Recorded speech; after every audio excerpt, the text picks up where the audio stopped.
قال تعالى: والذين هم على صلاتهم يحافظون. للصلاة مكانة عظيمة في الإسلام، فرضها الله على الأمة في السماء ليلة الإسراء والمعراج. الصلاة طريق الفلاح.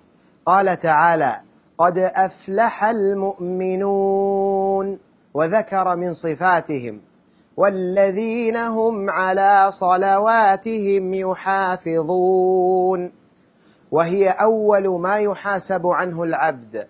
فعن أبي هريرة عن النبي صلى الله عليه وسلم أنه قال: إن أول ما يحاسب به العبد يوم القيامة من عمله صلاته، فإن صلحت فقد أفلح وأنجح، وإن فسدت فقد خاب وخسر.